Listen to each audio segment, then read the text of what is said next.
The massive radar screen at Earth's Deep Space Monitoring Station blinked with an unusual pattern. Tom Baker, the night shift operator, leaned forward in his chair, his coffee forgotten. He had worked here for 15 years, but he had never seen anything like this before. "Sir, you need to see this," Tom called out to his supervisor. Commander James Miller walked over, his boots making soft sounds on the metal floor. He was a tall man with gray hair and sharp eyes that had seen more than their share of strange things during his 30 years of military service. But even he stopped and stared at the screen. "How long has this been coming in?" Miller asked, his voice calm but serious. "About 10 minutes, sir. It's not random space noise. There's a clear pattern."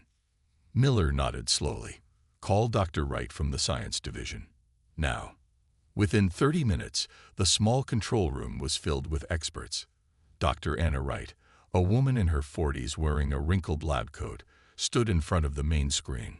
Her eyes moved quickly as she studied the signal patterns. "This is artificial," she announced. "Someone out there is trying to talk to us." The room fell silent. It was the moment humanity had both waited for and feared. "Can you decode it?" Miller asked. Dr. Wright typed rapidly on her keyboard. "The pattern suggests it's using mathematical sequences as a base. Give me some time." Hours passed. More experts arrived. The signal kept coming, repeating its message over and over. Outside the station, the sun rose over the desert, but nobody left the room. At noon, Dr. Wright suddenly stood up straight. "Got it," she said, her voice shaking slightly. "And you're not going to like what it says." The decoded message appeared on the main screen. "To Earth, danger et pro HCHEs. The swarm communes. 1 Earth year to prepare. We've failed to stop them. You must not have fail. They consume ye all." Miller read the message 3 times. "Are you sure about this translation?" "Yes," Dr. Wright replied. "The mathematics is clear. This is a warning from another civilization." Miller picked up his secure phone. "Get me the president. Now." Within hours, every major government received the warning. The United Nations called an emergency session. For the first time in human history, every country agreed on one thing: Earth needed to prepare. As Miller walked out of the station that evening, he looked up at the stars. They didn't seem peaceful anymore. Somewhere out there, something was coming. Something that had defeated other alien civilizations. "Sir," Tom called from behind him. "There's more to the signal." Dr. Wright found another part. Miller turned back. On the screen, new words appeared. "We GAVU GFTs long ago. Find them. Use them. Survive. You are not alone, but you must be strong. Gifts." Miller wondered aloud. "What gifts?" Dr. Wright pointed to a map she had pulled up. "Sir, I've traced some unusual energy readings. They're coming from deep under the Antarctic ice. They've always been there, but we never knew what they were." Miller looked at the map, then back at the warning message. Humanity had 1 year to prepare for an enemy that had defeated advanced alien civilizations. But maybe, just maybe, they had help waiting for them, buried in the ice. He straightened his uniform. "Dr. Wright, pack your winter gear. We're going to Antarctica." As they prepared for the mission, none of them noticed a small light moving across the night sky. The first scout of the swarm, already watching, already planning. The next morning, as the sun rose over Earth, humanity's last normal day ended. The time of preparation had begun, and deep beneath the Antarctic ice, ancient machines left by long-gone friends started to hum, waiting to be found. The United Nations building had never been so quiet. Leaders from every country sat together, watching the giant screen. Commander Miller stood at the front, showing them the alien warning message. "Ladies and gentlemen," he said, "we have 1 year. Maybe less. We need to work together, or we all die together." For once, no one argued. The Russian president stood first.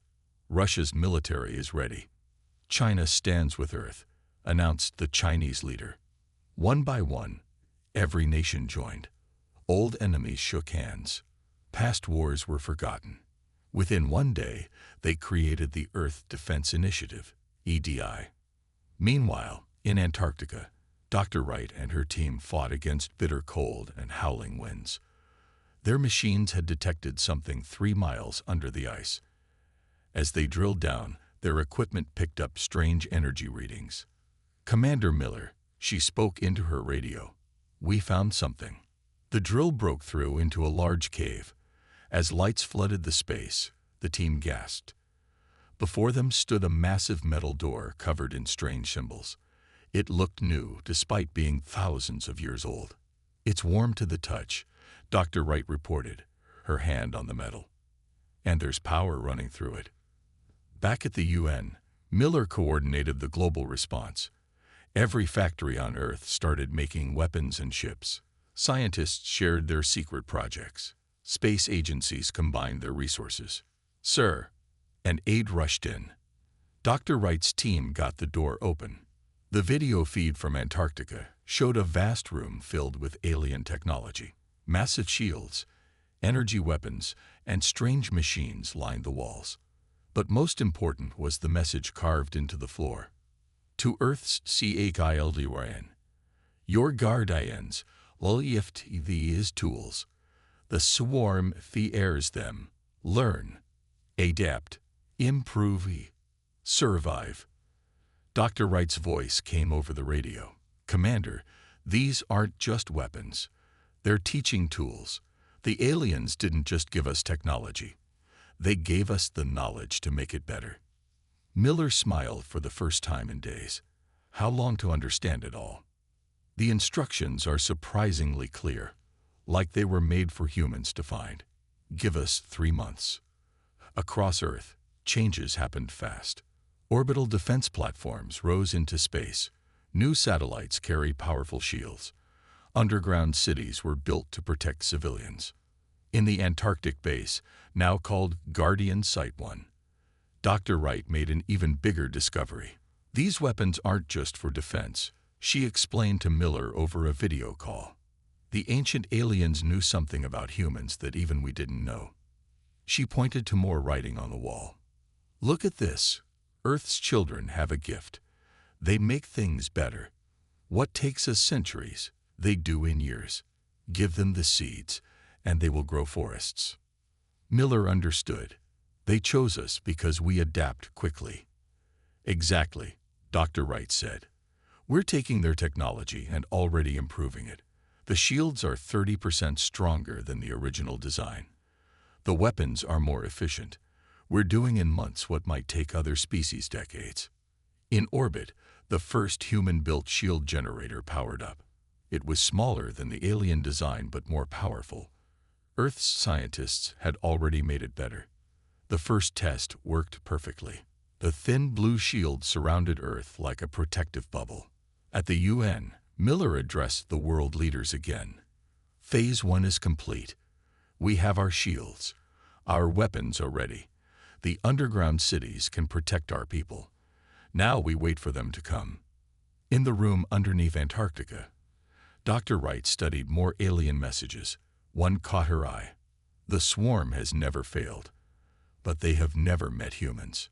She looked at the improved weapons her team had built. The aliens were right. Humans did make things better. Much better. As the sun set over Antarctica, Earth's new defense fleet held its first practice run. Thousands of ships, built by all nations working together, filled the sky. Their shields glowed with power that no one on Earth had dreamed of just a few months ago. The swarm was coming, but Earth wasn't the same planet they had seen from far away. Humanity had taken the gifts from their ancient guardians and made them stronger. Now they just had to wait for their enemy to arrive. The world changed faster than anyone thought possible. Cities transformed into fortresses. The skies filled with defense ships. Deep underground, new cities waited for millions of people. At the EDI Command Center, Commander Miller watched the latest test of Earth's new weapons.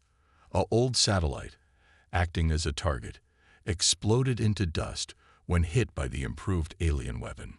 "Better than we expected," said the weapons officer. "The aliens built good weapons. We made them great." Miller nodded. 6 months had passed since the warning.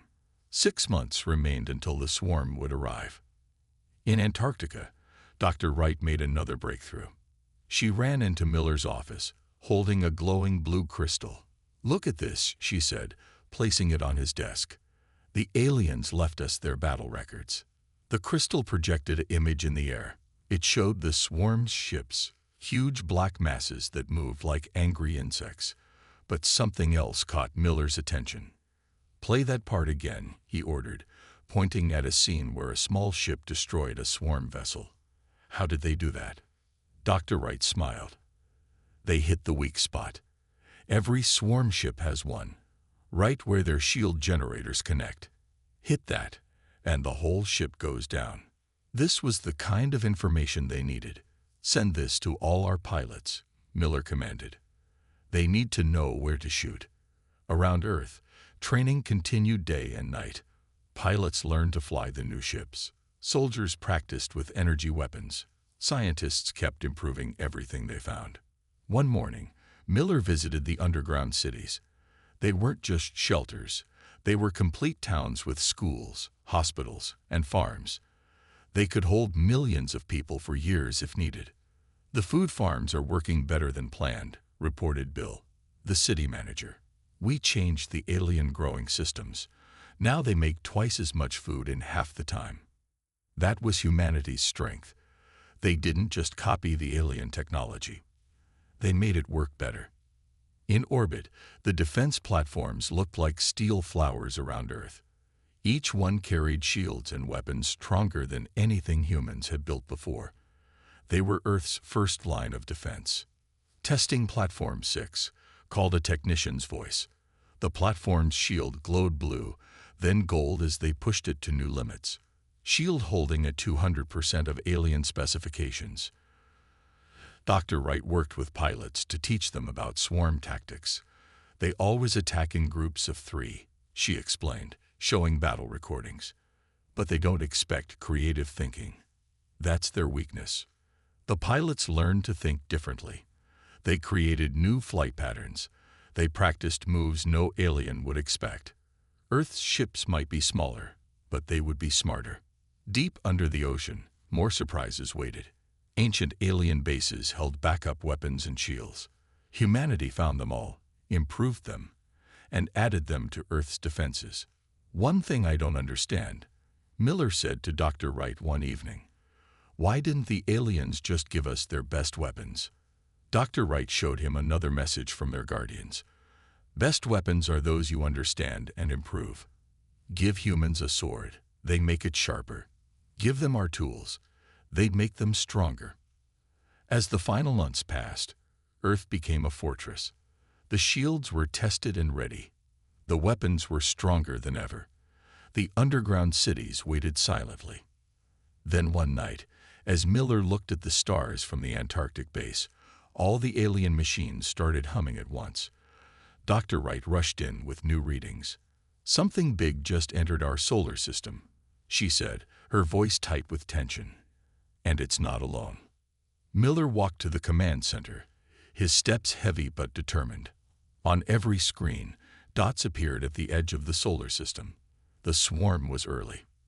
As alarm bells rang around the world, Miller sent out one message to all Earth's forces.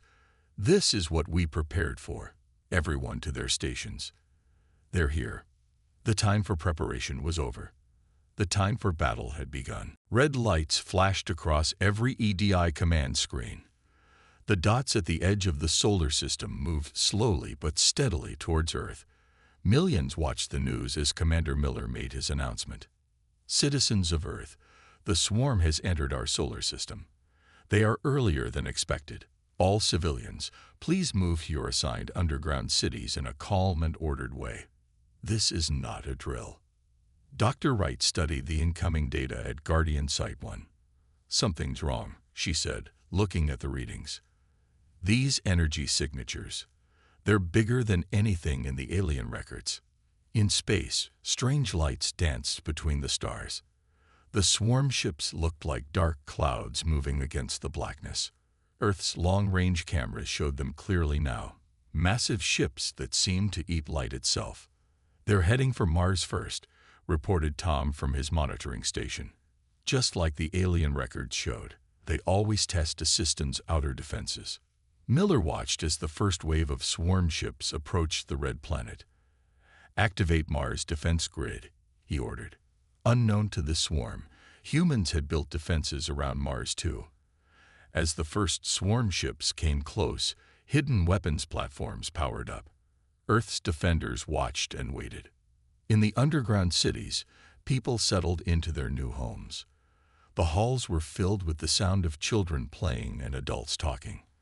On screens everywhere, they watched as humanity prepared for its first space battle. "Sir," called a young officer. "Incoming transmission from the swarm." On the main screen, a strange symbol appeared. Dr. Wright rushed to decode it. "It's a demand for surrender," she said. "They're offering to let us live if we give up now." Miller smiled grimly. "Send them our answer." Earth's response was simple. Every defense platform, ship and weapon system powered up at once. The shields around Earth glowed bright blue, visible even from Mars. It was a clear message: we are ready, and we will not surrender. The swarm ships reached Mars.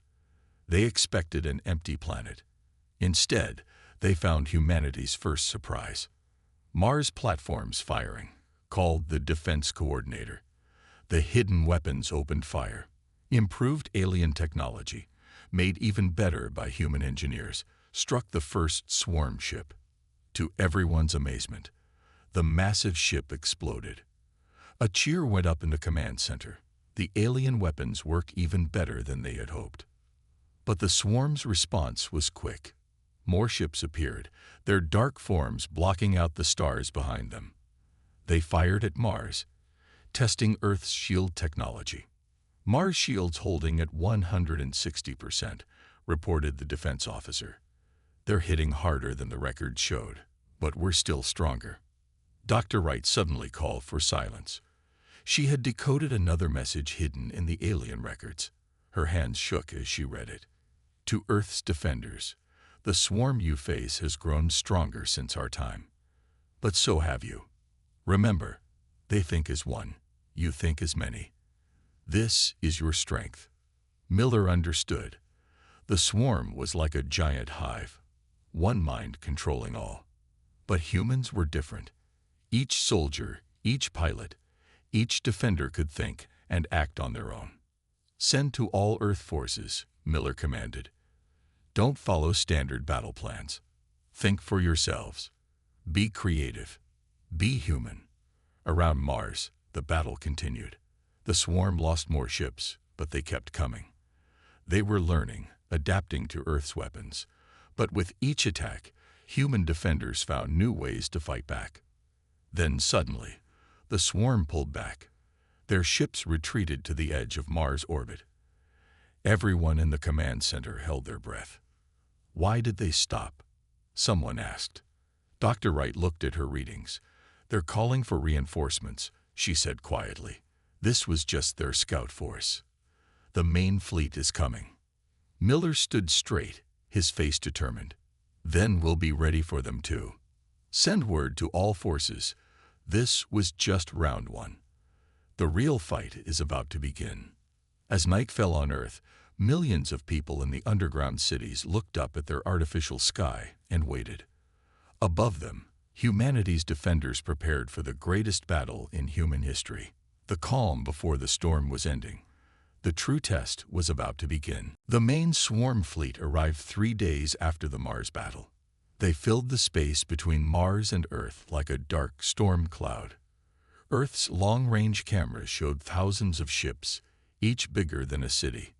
In the EDI command center, Commander Miller watched as the swarm formed an attack pattern.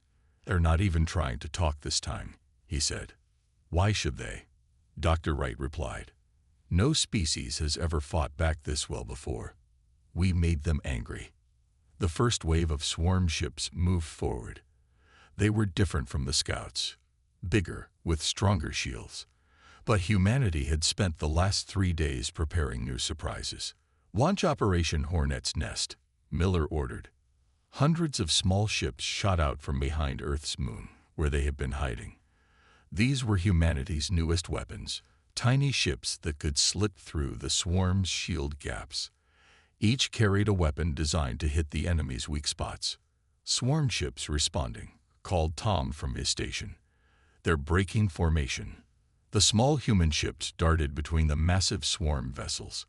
They moved in ways the swarm had never seen before, spinning, diving, attacking from impossible angles. Each pilot fought and acted independently, creating chaos in the swarm's organized ranks. "Direct hit," shouted a controller. One of the largest swarm ships exploded, taking 2 others with it. The human pilots cheered over their radios. But the swarm learned quickly. Their ships started moving differently, protecting their weak spots. They launched their own small fighters, thousands of them. "All ships, full back to Defense Line Alpha," Miller commanded. As the human ships retreated, the swarm followed. They flew straight into Earth's trap. "Activate the Ghost Fleet," Dr. Wright said with a smile. Hidden satellites around Earth powered up, projecting hundreds of fake ship images. The swarm's sensors couldn't tell which ships were real and which were holograms. They fired at empty space while real Earth ships attacked from different directions. "We're inside their command loop," Dr. Wright explained. "They have to think as one before they act. But our pilots make their own choices instantly." The space around Earth lit up with explosions and weapon fire. The swarm lost ship after ship, but they kept coming. They had numbers on their side. Then they revealed their own surprise. Several large ships combined into one massive vessel. Its weapon blast hit Earth's shield hard enough to make the whole barrier flicker. "Shield holding at 60%, called an operator." Another hit like that. Miller grabbed his command mic. "Launch the EMP bombs, all of them." Dr. Wright had discovered that the swarm's ships were connected by energy links, like a real insect hive. Break those links, and they couldn't fight as well. Earth's ships dropped thousands of improved EMP devices. When they exploded, the energy links between swarm ships shattered. The giant combined ship fell apart. "Their fleet is in chaos," Tom reported. "Ships aren't responding to their central command." The human forces pressed their advantage. Without their hive mind connection, the swarm ships fought poorly. Earth's defenders destroyed dozens more. Finally, the swarm did something they had never done before. They retreated in disorder. As the dark ships pulled back, a cheer went up in every command center on Earth. Humanity had won its first major battle against the swarm. But Dr. Wright looked worried. "Commander," she said quietly, "look at these readings. The swarm ships are giving off new energy signals. They're changing." Miller studied the data. The retreating swarm ships were modifying themselves, growing stronger shields over their weak spots. "They're adapting," he said. "Next time will be harder." "Yes," Dr. Wright agreed, "but so will we." As the sun set on Earth's first space victory, Miller sent a message to all forces. "Well done, defenders, but stay alert. They'll be back, and they'll be stronger." But now they know something important. Humanity fights back. In space, repair ships fixed the damage to Earth's shields. Defense platforms reloaded their weapons. And in labs around the world, scientists studied the battle data, already working on new ways to fight. The first battle was over. The war was just beginning. The swarm returned 3 days later with a force twice as large as before. Their ships had changed, covered in thick armor, with no visible weak spots. This time, they didn't waste time with tactics. They charged straight at Earth. "They're angry now," Miller said, watching the massive fleet approach. "This is their full attack." In Guardian Sight 1, Dr. Wright made a final check of Earth's improved defenses. The scientists hadn't slept for days, making their weapons even stronger. "All systems ready," she reported. "Let them come." The swarm struck Earth's shields like a tidal wave. Every ship fired at once, creating a blast bigger than anything humans had ever seen. "Shields at 80%, called the defense operator. "They're hitting harder than before." Miller stood calm. Launch Operation Thunderstorm. Hidden beneath the oceans, massive weapons platforms rose up. The aliens had built them centuries ago, but human engineers had made them much stronger. They fired upward, catching the swarm by surprise from below. "Direct hits," Tom shouted. "Their new armor isn't as strong underneath." But the swarm had learned from their last defeat. Their ships split apart, becoming smaller targets. Thousands of tiny vessels swarmed toward Earth's defense platforms. "They're trying to overwhelm us with numbers," Dr. Wright said, "just like real insects." "Then let's give them a surprise," Miller replied. "Activate the mirror shields." This was humanity's newest invention, shields that could reflect enemy fire back at them. As the swarm's weapons hit Earth's defenses, the energy bounced back, destroying hundreds of their small ships. The space around Earth turned into chaos. Swarm ships exploded everywhere, but more kept coming. They were willing to sacrifice thousands of ships to break through. "Shield power dropping," warned the operator, "down to 40%. Then Dr. Wright noticed something strange. "Commander, look at their attack pattern." The swarm ships were forming a giant circle around Earth. In the center of the circle, energy began to build. "They're combining all their weapons," Dr. Wright said. "One massive shot to break our shields." Miller had seconds to decide. The blast would break through their shields, but maybe that's what they needed. "All ships pull back behind Earth," he ordered. "Activate Project Mirror Ball." As the swarm fired their massive energy blast, Earth's engineers activated their newest defense. The shield didn't just reflect the energy. It caught it, channeled it through hidden stations around the planet, and fired it back as one concentrated beam. The swarm never expected their own energy to be used against them. The beam cut through their fleet like a knife, destroying hundreds of ships in seconds. "It worked," Dr. Wright shouted. "Their fleet is split in half." Earth's ships charged forward, attacking from all directions. Without their combined weapon, the swarm ships were vulnerable. Human pilots flew circles around them, hitting weak spots and dodging return fire. In orbit, space turned bright with explosions as swarm ships fell one after another. Their perfect circle was broken. Their coordinated attacks fell apart. Then something unprecedented happened. The largest swarm ship, their command center, turned and fled. The rest of their fleet followed in chaos. The command center erupted in cheers. Humanity had won the biggest space battle in Earth's history. But Miller noticed something on his screen. The retreating swarm ships were sending a signal, not to Earth, but to deep space. Dr. Wright decoded it quickly. Her face went pale. "They're calling for help," she said. "Calling other swarm fleets from across the galaxy." Miller nodded grimly. "Then we'll be ready for them too." He turned to his command staff. "Send word to all Earth's forces. This victory was just the beginning. We need to prepare for an even bigger fight." As celebration broke out around the world, the scientists and engineers were already back at work, improving their weapons and defenses even more. They had proved humanity could beat the swarm. Now they had to prove they could keep beating them, no matter how many came. A month passed after the great battle. The remaining swarm ships stayed at the edge of the solar system, waiting for reinforcements. Earth used this time wisely. In the command center, Commander Miller reviewed the new defense systems. Every weapon, shield, and ship had been improved again. Humans never stopped making things better. "Sir," Tom called from his station. "Long-range sensors detect multiple swarm fleets approaching. At least 5 of them." Dr. Wright studied the data from Guardian Site 1. "They're bigger than the fleet we fought," she said. "Much bigger." Miller stood silent for a moment. Then he smiled. Good. Let's show them what humanity does when backed into a corner. He pressed a button on his command console. Activate the quantum transmitter. This was humanity's newest creation, a device that could broadcast messages across the galaxy. The swarm wasn't the only one watching Earth. Other alien civilizations needed to see what happened next. Begin Operation Lighthouse, Miller ordered.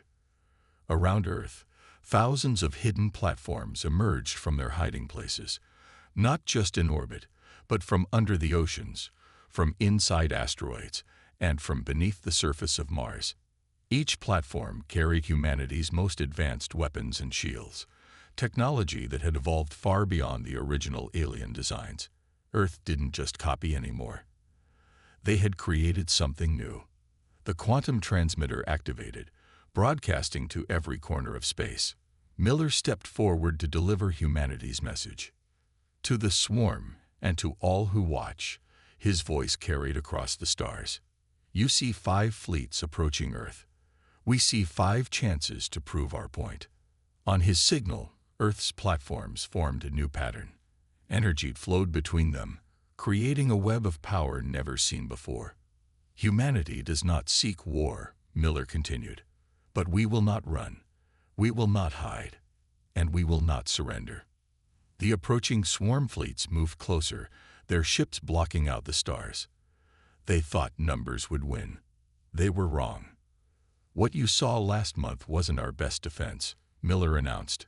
It wasn't even close. Let us show you what humanity can really do. Dr. Wright activated the new defense grid. Energy surged between the platforms, creating a shield that covered not just Earth, but the entire inner solar system. You attacked us because you thought we were weak, Miller's voice carried across space. Because others fell before you, but we are not like the others. The first swarm fleet launched their attack. Their weapons, powerful enough to destroy planets, hit Earth's new shield. Nothing happened. We took the gifts our guardians left us, Miller continued. We studied them, improved them, and then we made them into something you've never seen before. Earth's defenders launched their counterattack. The improved weapons cut through the swarm's defenses like they weren't even there. Entire fleets vanished in seconds. The remaining swarm ships hesitated for the first time in their history. This is humanity's final warning, Miller declared to all who were watching. We don't want your territory. We don't seek to rule. But we will defend ourselves. Earth is off limits. Spread the word. The swarm fleet commanders finally understood. They had encountered something they couldn't beat, a species that grew stronger with every attack. Their remaining ships turned and fled, disappearing into deep space. In the command center, cheers erupted. But Dr. Wright noticed something interesting on her screen. Sir, she called to Miller. We're getting responses. Other civilizations. They're sending messages of peace. They want to talk. Miller smiled. Then let's talk. But first, he pressed the broadcast button one last time. To any species watching, Earth welcomes peaceful contact. We offer friendship and trade. But remember what you saw today. Remember what happens when you force humanity to defend itself. As the sun rose over Earth the next morning, the planet was different.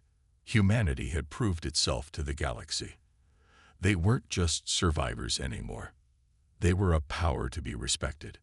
In Guardian Site 1, Dr. Wright found one last message from Earth's ancient guardians. We chose well. Earth's children have grown strong. The galaxy is ready for them now. The time of hiding was over. Humanity was ready to take its place among the stars.